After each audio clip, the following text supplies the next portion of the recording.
సత్య సువార్త కార్యక్రమం ద్వారా దేవుని వాక్యం ఉంచిన ప్రియమైన దేవుని బిడ్డలకు ప్రభు అయిన యేసుక్రీస్తు నామమున వందనములండి. ప్రియులారా, గత పాఠములో దేవుడు నిత్యుడై ఉన్నాడనే అంశమును గురించి తెలుసుకున్నాము. ఇప్పుడు దేవుని యొక్క వాక్యము ఆత్మానుసారమైనదని అనే అంశమును గురించి, వాక్యము ఆత్మానుసారమైనది అనే అంశమును గురించి మనం కొన్ని విషయాలు తెలుసుకుందామండి. ప్రియులారా, మనం గమనించినట్లయితే పరిశుద్ధ గ్రంథములో యెహెజ్కేలు గ్రంథము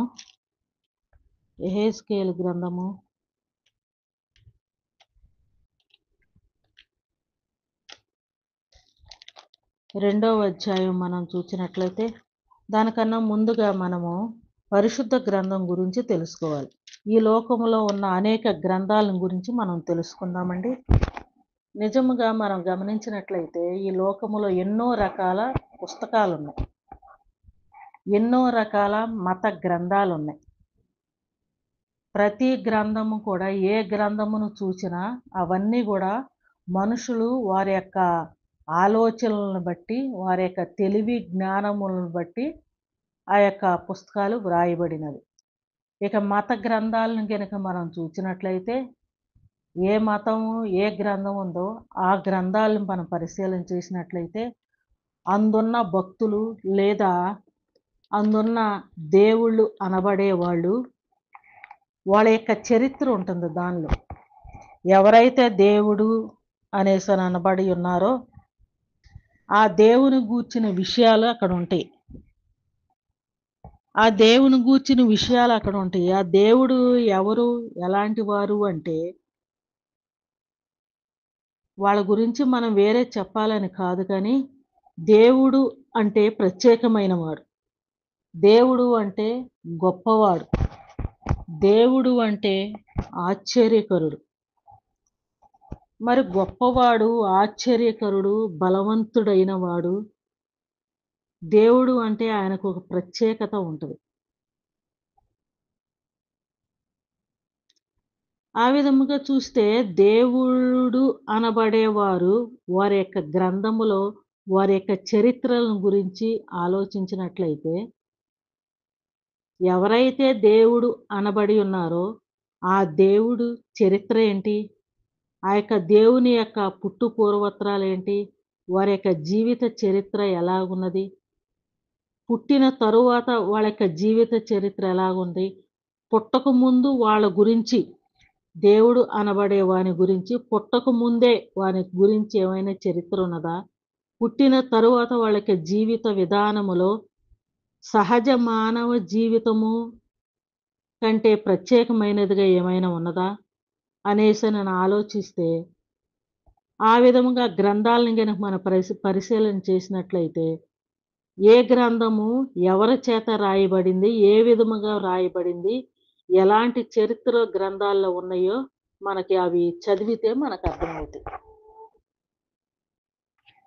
కానీ పరిశుద్ధ గ్రంథం కనుక మనం చూసినట్లయితే, ఈ యొక్క పరిశుద్ధ గ్రంథాన్ని ఎవరు వ్రాశారు, ఈ యొక్క పరిశుద్ధ గ్రంథాన్ని ఎవరు రాశారు, పరిశుద్ధ గ్రంథమైన బైబిల్ని వ్రాసిన వారు ఎవరు,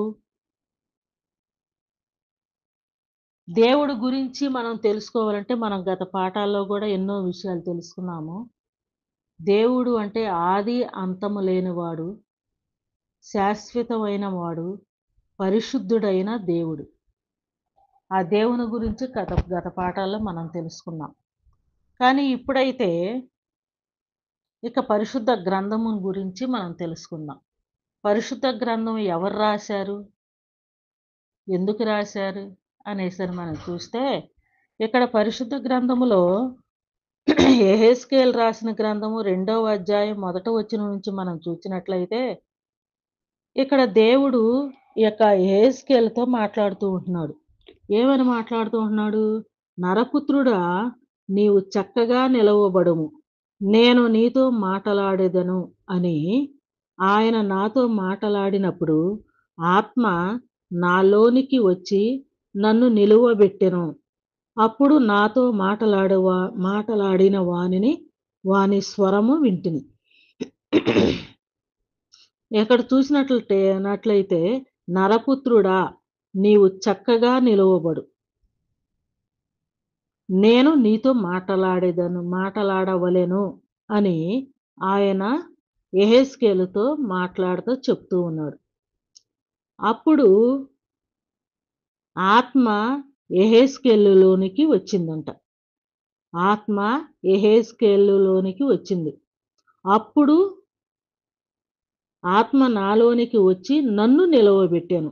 ఆ యెహెజ్కేలు అనే వ్యక్తి అతనిలోనికి ఆత్మ వచ్చింది. అప్పుడు యెహెజ్కేలు లెగిసి నిలవబడ్డాడు. ఆత్మ యెహెజ్కేలులోనికొచ్చినప్పుడు యెహెజ్కేలు లేసి నిలవబడ్డాడు.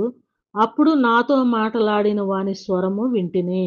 అప్పుడు ఆత్మ యెహెజ్కేలులో ఉన్నప్పుడు దేవుడు అతనితో మాట్లాడినప్పుడు ఆ యొక్క దేవుని యొక్క స్వరాన్ని యెహెజ్కేలు విన్నారు.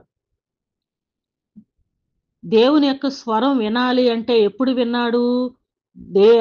దేవుని యొక్క ఆత్మ యెహెజ్కేలులో ఉన్నప్పుడు, ఆ ఆత్మతో నింపబడినప్పుడు దేవుని యొక్క మాటని యెహెజ్కేలు విన్నారు. ఆయన నాతో ఇట్లనెను. ఆయన స్వరం వినపడింది. ఆ దేవుడు యెహెజ్కేలుతో ఇట్లాగంటున్నాడు. నరపుత్రుడా, నా మీద తిరుగుబాటు చేసిన జనుల యొద్దకు, ఇశ్రాయేలీయుల యొద్దకు నిన్ను పంపుచున్నాను. వారును వారి పితరులను నేటి వరకు నా మీద తిరుగుబాటు చేసిన వారు. చూడండి, ఒక విషయాన్ని చెప్పాలంటే దేవుడు ఒక వ్యక్తిని నిలవబెట్టుకోవటం కోసమే ఆ నరపుత్రుడు యొక్క పని ఏమి లేదక్కడ. ఆత్మ ఆ యొక్క యెహెజ్కేలులోనికి రాగానే అప్పుడు యెహెజ్కేలు లేచి నిలవబడ్డాడు. ఆ ఆత్మతో ఉన్న ఆత్మతో ఆత్మను కలిగి ఉన్న యెహెజ్కేలుతో దేవుడి యొక్క స్వరం మాట్లాడుతా ఉంటుంది. అప్పుడు యెహెజ్కేలుతో మాట్లాడినప్పుడు యెహెజ్కేలు దేవుని యొక్క స్వరాన్ని విన్నాడు. దేవుని యొక్క స్వరాన్ని విని ఆ ఆత్మతో నింపబడిన యొక్క యెహెజ్కేలు ఈ దేవుడైతే ఏమైతే అతనికి చెబుతూ ఉంటున్నాడో ఆ విషయాలన్నీ కూడా యెహెజ్కేలు వ్రాసాడు. వ్రాసి ఈ గ్రంథములో వ్రాయించి ఇచ్చి ఉన్నాడు యెహెజ్కేలు ద్వారా. అంటే డైరెక్ట్‌గా ఒక మానవుడిగా ఆయన ఏమీ రాయలేదు. ఒక మనిషిగా ఆయన ఏమీ చేయలేదు. ఎప్పుడు చేశాడు? ఎప్పుడు యెహెజ్కేలు గ్రంథాన్ని ఎప్పుడు రాశాడు? ఆత్మ యెహెజ్కేలులోనికి వచ్చినప్పుడు, దేవుని యొక్క స్వరము యెహెజ్కేలుకి వినపడినప్పుడు, ఆ ఆత్మ సహాయముతో యెహెజ్కేలు యొక్క గ్రంథాన్ని వ్రాసాడు. అంటే యెహెజ్కేలు యొక్క ప్రభావం ఏమి లేదు. ఆయన చేతిని మాత్రమే దేవుడు వాడుకున్నాడు. ఆయన యొక్క చేతిని మాత్రమే వాడుకున్నాడు. దేవుని యొక్క ఆత్మతో నింపబడి ఈ విధమైన యొక్క గ్రంథాన్ని రాశాడు. అదే విధంగా మనం చూసినట్లయితే తిమోతేయులకు రాసిన పత్రిక, 2వ తిమోతి రాసిన పత్రిక 3వ అధ్యాయం మనం చూసినట్లయితే 2వ తిమోతి రాసిన పత్రిక 3వ అధ్యాయము 16, 17 వచనాలు మనం గమనించినట్లయితే, దైవజనుడు సన్నద్ధుడై ప్రతి సత్కార్యమునకు పూర్ణముగా సిద్ధపడి యుండునట్లు దైవావేశము వలన కలిగిన ప్రతి లేఖనమును ఉపదేశించుటకును, ఖండించుటకును, తప్పుదిద్దుటకును, నీతి యందు శిక్ష చేయుటకును ప్రయోజనకరమై ఉన్నది. ఇక్కడ చూచినట్లయితే ఏమంటున్నారు? దైవజనుడు సన్నద్ధుడై సిద్ధపడి ప్రతి సత్కార్యమునకు పూర్ణముగా సిద్ధపడి దైవావేశము వలన కలిగిన లేఖనాలంట. ఈ యొక్క గ్రంథం రాసిన వారందరూ ఎలాగ రాశారు? దైవావేశము, ఆత్మ వారిలో నింపబడి దేవుని యొక్క ఆవేశం, దైవావేశం వలన రాయబడిన ప్రతి ఒక్క లేఖనములు. ఈ లేఖనములన్నీ గూడా ఎలా రాశారు? రాసింది మానవ చెయ్యైనా, రాసిన వారు ఏ విధంగా రాశారంట? దైవావేశము వలన ఈ యొక్క గ్రంథాన్ని వ్రాసారంట. అదే విధముగా రెండవ పేతురు పత్రిక 1వ అధ్యాయం గూడా మనం చూసినట్లయితే, పేతురు రాసిన రెండవ పత్రిక మొదటి అధ్యాయం. పేతురు రాసిన రెండవ పత్రిక మొదటి అధ్యాయం 19-21 వచనాలు మనం చూసినట్లయితే, మరియు ఇంతకంటే స్థిరమైన ప్రవచనమును మనకున్నది.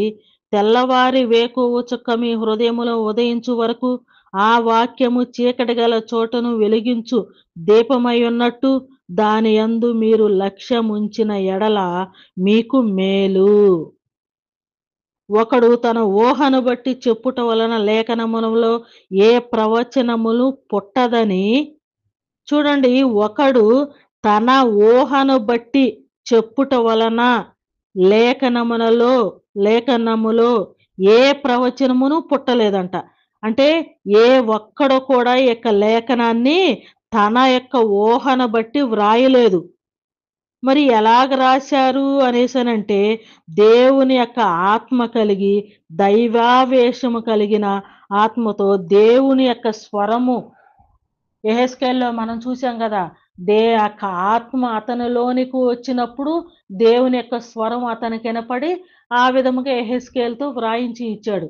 మనం ఇందాక చూసినట్లుగా దైవజనుడు సన్నద్ధుడై ప్రతి ఆత్మావేశం వలన ప్రతి లేఖనములను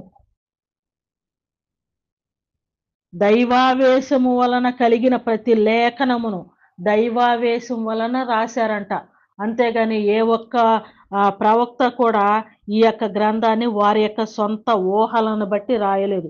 పరిశుద్ధ గ్రంథములో 40 మంది ప్రవక్తలు 40 మంది గ్రంథకర్తలు రాశారు.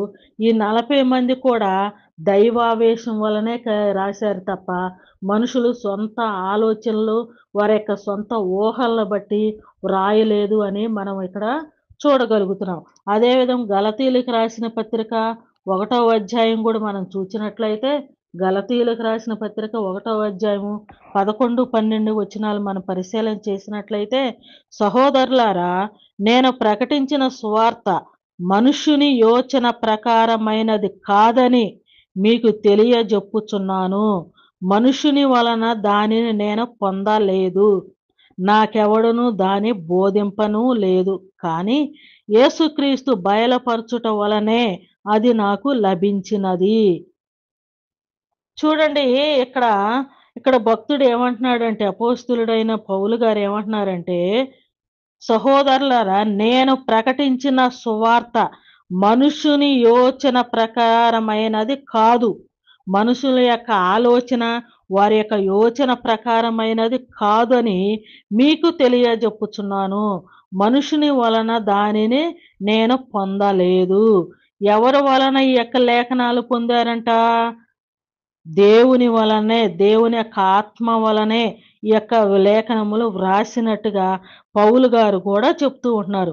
అక్కడ పేతురు గారు చెప్పారు, ఇక్కడ పౌలు గారు చెప్తూ ఉంటున్నారు. ఈ విధముగా ప్రతి ఒక్క లేఖనమును కూడా ఏ విధముగానంటే, ఈ విధముగా ఇక ఆత్మావేశము ద్వారా దైవావేశము కలిగి ఆయా భక్తులు ఇటు లేఖనాలను వ్రాసినట్టుగా మనం చూస్తూ ఉంటున్నాం. అదే విధముగా యోహాను సువార్త 10వ అధ్యాయము 35వ వచనంలో కూడా మనం చూడగలం. యోహాను సువార్త 10వ అధ్యాయము 35వ వచనంలో మనం చూసినట్లయితే,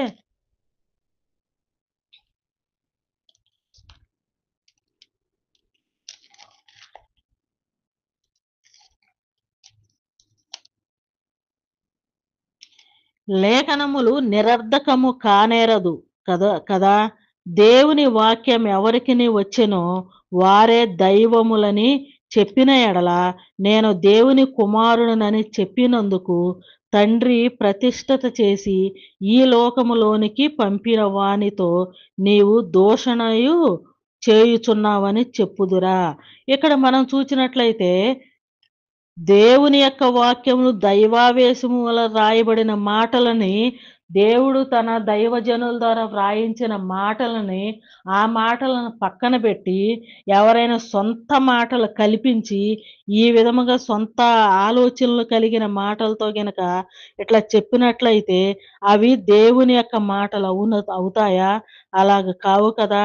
తండ్రి ప్రతిష్ఠ చేసి ఈ లోకములోనికి పంపిన వానితో నీవు దేవదూషణ చేయుచున్నావని చెప్పుదురా. అంటే మనం దేవుని యొక్క లేఖనాలను ఉన్నాయి ఉన్నట్టుగా మనం చదువుకొని అర్థం చేసుకొనక, లేవుని యొక్క లేఖనాలు ఏదో చదువుకొని సొంత ఆలోచనలతో చెప్పితే అది సరి అయినది అవుతుందా? అనేసనని ఇక్కడ భక్తుడు అంటూ ఉంటున్నారు. అదే విధంగా మనం ఆఖరిగా మనం చూచినట్లయితే ఇక రోమీయులకు రాసిన పత్రిక 1వ అధ్యాయము, రోమీయులకు రాసిన పత్రిక 1వ అధ్యాయము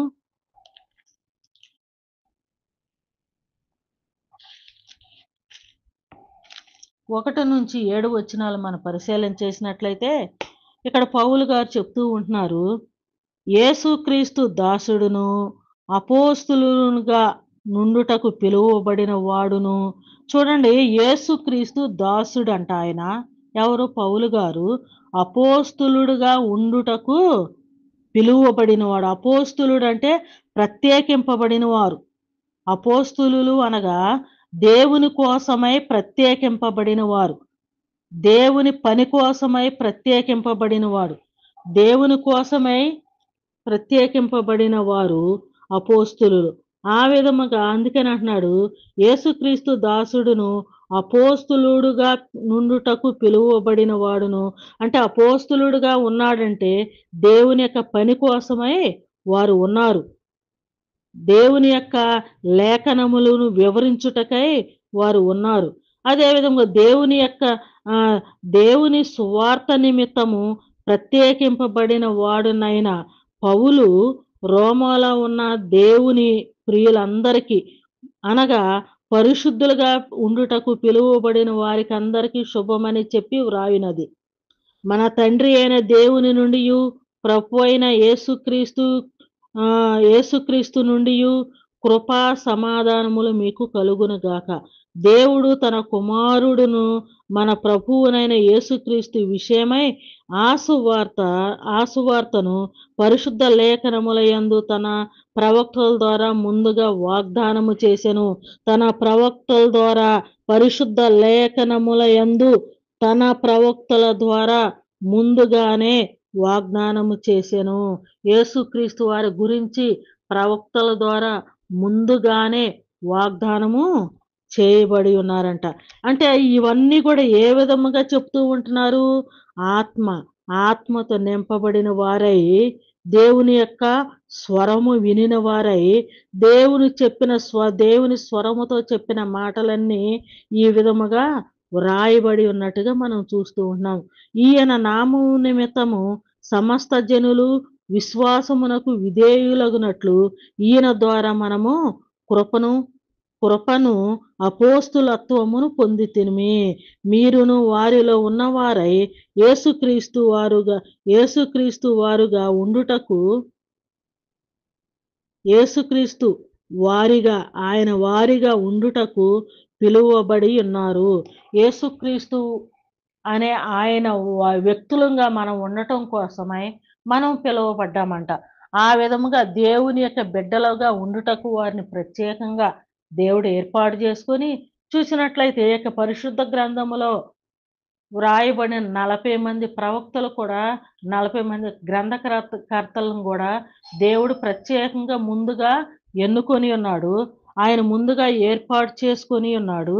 ఆయన ఏర్పాటు చేసుకొని వారిని పిలుచుకొని వారిలో ఆత్మను ఉంచి ఆ యొక్క ఆత్మ ద్వారా దేవుడు ఆహ్, ఆహ్, ఆ యొక్క దేవుడు ఆ యొక్క ఆత్మతో అంటే ఒక వ్యక్తి ఉన్నాడనుకోండి. ఆ వ్యక్తిలో దేవుని యొక్క ఆత్మ నింపబడి ఉన్నది. అప్పుడు దేవుడు యొక్క వ్యక్తితో మాట్లాడుతూ ఉంటున్నాడు. సహజంగా మామూలుగా మానవుడితో డైరెక్ట్‌గా దేవుడు ఆ విధంగా మాట్లాడలేదండి. ఆత్మని ఆ యొక్క మానవునిలో ఉంచి, అప్పుడు దేవుని యొక్క స్వరము ఆ యొక్క ఆత్మతో ఉన్న వ్యక్తితో మాట్లాడి ఆ విధముగా ఈ యొక్క లేఖనాలన్నీ 40 మంది ప్రవక్తల ద్వారా వ్రాయించారు.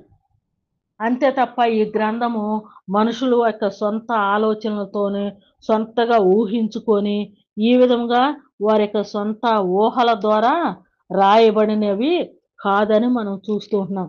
అదేవిధంగా రోమియోలకు రాసిన పత్రిక 2వ అధ్యాయము కూడా మనం చూచినట్లయితే, రోమియోలకు రాసిన పత్రిక 2వ అధ్యాయము 3వ అధ్యాయము 2వ వచనం. రోమియోలకు రాసిన పత్రిక 3వ అధ్యాయము 2వ వచనం మనం చూచినట్లయితే, ప్రతి విషయమందును అధికమే అధికమే మొదటిది దేవోక్తులు యూదులు యూదుల పరమ యూదుల పరము చేయబడెను. చూడండి, అట్లయితే యూదునికిని కలిగిన గొప్పతనమేమి, సున్నతి వలన ప్రయోజనమేమి? ప్రతి విషయమందు అధికమే మొదటిది దేవోక్తులు యూదుల పరమున చేయబడెను. కొందరు అవిశ్వాసులైననేమి, వారు అవిశ్వాసులైనందున దేవుడు నమ్మదగినవాడు నమ్మదగినవాడు కాగా నమ్మదగినవాడు కాకపోవునా? అట్లనరాదు. నీ మాటలలో నీవు నీతిమంతుడుగాను తీర్చబడినట్లు దేవుని వ్యాజ్యమాడునప్పుడు గెలుచునట్లును అని వ్రాయబడిన ప్రకారము ప్రతి మనుషుడును అబద్ధీకుడుగును గాని దేవుని సత్యవంతుడు కాక దేవుని దేవుడు సత్యవంతుడు కాక తీరడు. మన దుర్నీతి దేవుని నీతికి ప్రసిద్ధి కలుగజేసిన ఎడల ఏమందునుము? ఉగ్రతను చూపించు దేవుడు అన్యాయస్తుడగునా? నేను మనుషుని రీతిగా మాటలాడుచున్నాను అట్లనరాదు. అట్లైన ఎడల దేవుడు లోకమును ఎట్లు తీర్పు తీర్చును? దేవునికి మహిమ కలుగునట్లు నా అసత్యమును వలన దేవుని సత్యమును ప్రబలిన ఎడల నేనికను పాపినైనట్టు తీర్పు పొందనేలా? మేలు కలుగుటకు కీడు చేయుదుమని మేము చెప్పుచున్నామని కొందరు మమ్మను దూషించి చెప్పు ప్రకారము మేమెందుకు చెప్పరాదు? అట్టి వాటికి కలుగు శిక్షా విధి న్యాయమే. ప్రియులారా, ఇక్కడ గమనించినట్లయితే దేవోక్తులు ప్రతి విషయమందు అధికమే మొదటి దేవోక్తులు యూదుల పరమై చేయబడిను. ఈ విధముగా యూదుల పరంగా కానీ ప్రతి దేవోక్తులు ప్రతి దేవుని యొక్క మాటలు కూడా దేవుని యొక్క ఆత్మావేశము వలనే, దేవుని యొక్క చిత్త ప్రకారమే, దేవుని యొక్క దేవుడు తన యొక్క దాసులను నిలబెట్టుకొని ఈ యొక్క గ్రంథం అంతా కూడా మనకు వ్రాసి ఇచ్చి ఉన్నాడు. అంతేకాని ఏ ఒక్క మానవుని యొక్క సొంత ఆలోచనలు కానీ, ఏ ఒక్క మానవుడి యొక్క ఊహల నుంచి వచ్చిన మాటలు ఎంత మాత్రమును కాదు. పరిశుద్ధ గ్రంథములో ఉన్న ప్రతి లేఖనము కూడా దైవావేశము వలన దేవుడు తన భక్తులను నిలవబెట్టుకొని ఆత్మతో నింపి ఆయన స్వరముతో ఈ యొక్క మాటలన్నీ పలికించి ఆ విధముగా నరమాతృని చేతి ద్వారా వ్రాయించాడే తప్ప దేవుని యొక్క ఊహలు దేవుని యొక్క ఆలోచనలన్నీ ఈ విధముగా ఆత్మావేశముతో వ్రాసి ఇచ్చినట్లుగా మనం చూస్తూ ఉంటున్నామండి. అందుకనే ఈ గ్రంథము నిజముగా ప్రతి ఒక్కవి ఎందరెందరో రాశారు, ఏ కాలములోనే రాశారు. ఎప్పుడు జరిగినవండి? ఆది యందు సమస్తమును ఆది యందు దేవుడు భూమి ఆకాశములను సృజించాను. ఆ మాట రాసింది ఎవరండి? మోషే గారు రాశారు. సృష్టి ఆరంభం ఏనాడు? మానవుడి యొక్క ఆరంభం ఏనాడు? మోషే గారు రాసింది గ్రంథం ఏనాడండి? ఎప్పుడెప్పుడో జరిగిన విషయాలు మోషేలకి ఏం తెలుసండి? మోషే రాశాడు ఈ యొక్క ఆది కాండాన్ని. ఆయన పుట్టక ముందు కొన్ని వేల సంవత్సరాల క్రితం జరిగిన సంఘటనలను మోషే రాశాడు. మోషేకి ఎలా తెలుసండి?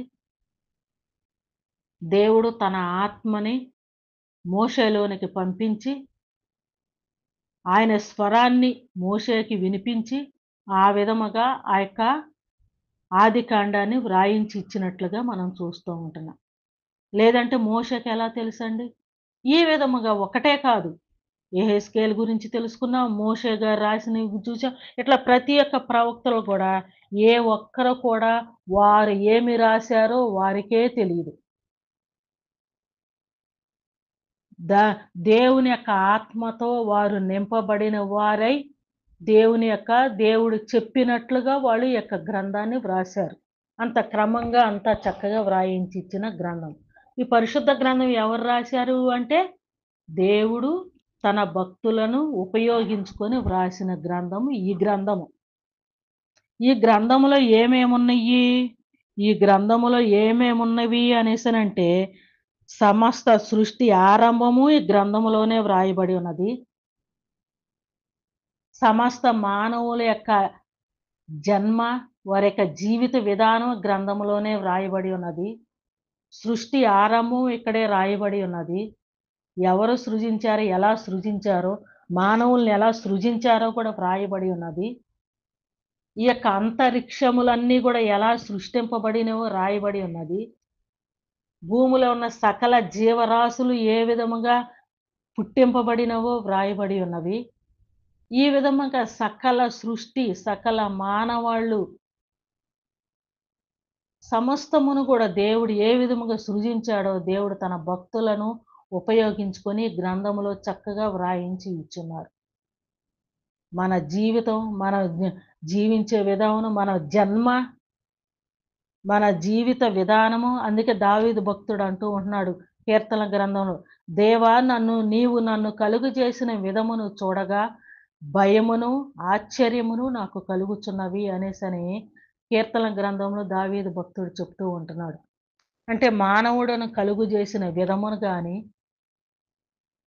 ఈ సూర్య, చంద్రులు, నక్షత్రములు ఇవన్నీ కలుగజేసిన విధమును గాని, ఇవన్నిటిని చూస్తే ఎంత ఆశ్చర్యము! ఎవరు కలుగజేశారండి ఇవన్నీ? ఇవన్నీ దేవుడు కలుగజేసి, మరలా అందరికీ అర్థమయ్యేలాగా ఆయన భక్తులను ఉపయోగించుకొని రాయించి మనకిచ్చి ఉన్నారు. ఈ సృష్టిలో శాస్త్రవేజ్ఞులున్నారు. ఈ సృష్టిలో ఇంజినీర్లున్నారు. ఈ సి ఈ పరిశుద్ధ గ్రంథములో శాస్త్రవేత్తలున్నారు. ఈ యొక్క పరిశుద్ధ గ్రంథములో ఇంజినీర్లున్నారు. ఈ పరిశుద్ధ గ్రంథములో డాక్టర్లున్నారు. ఈ గ్రంథము నుంచి ఎన్నో విషయాలు ఎంతో నేర్చుకోవచ్చు. ఎందుకంటే సమస్త జ్ఞాని అయిన దేవుడు వ్రాయించి ఇచ్చిన గ్రంథం ఇది.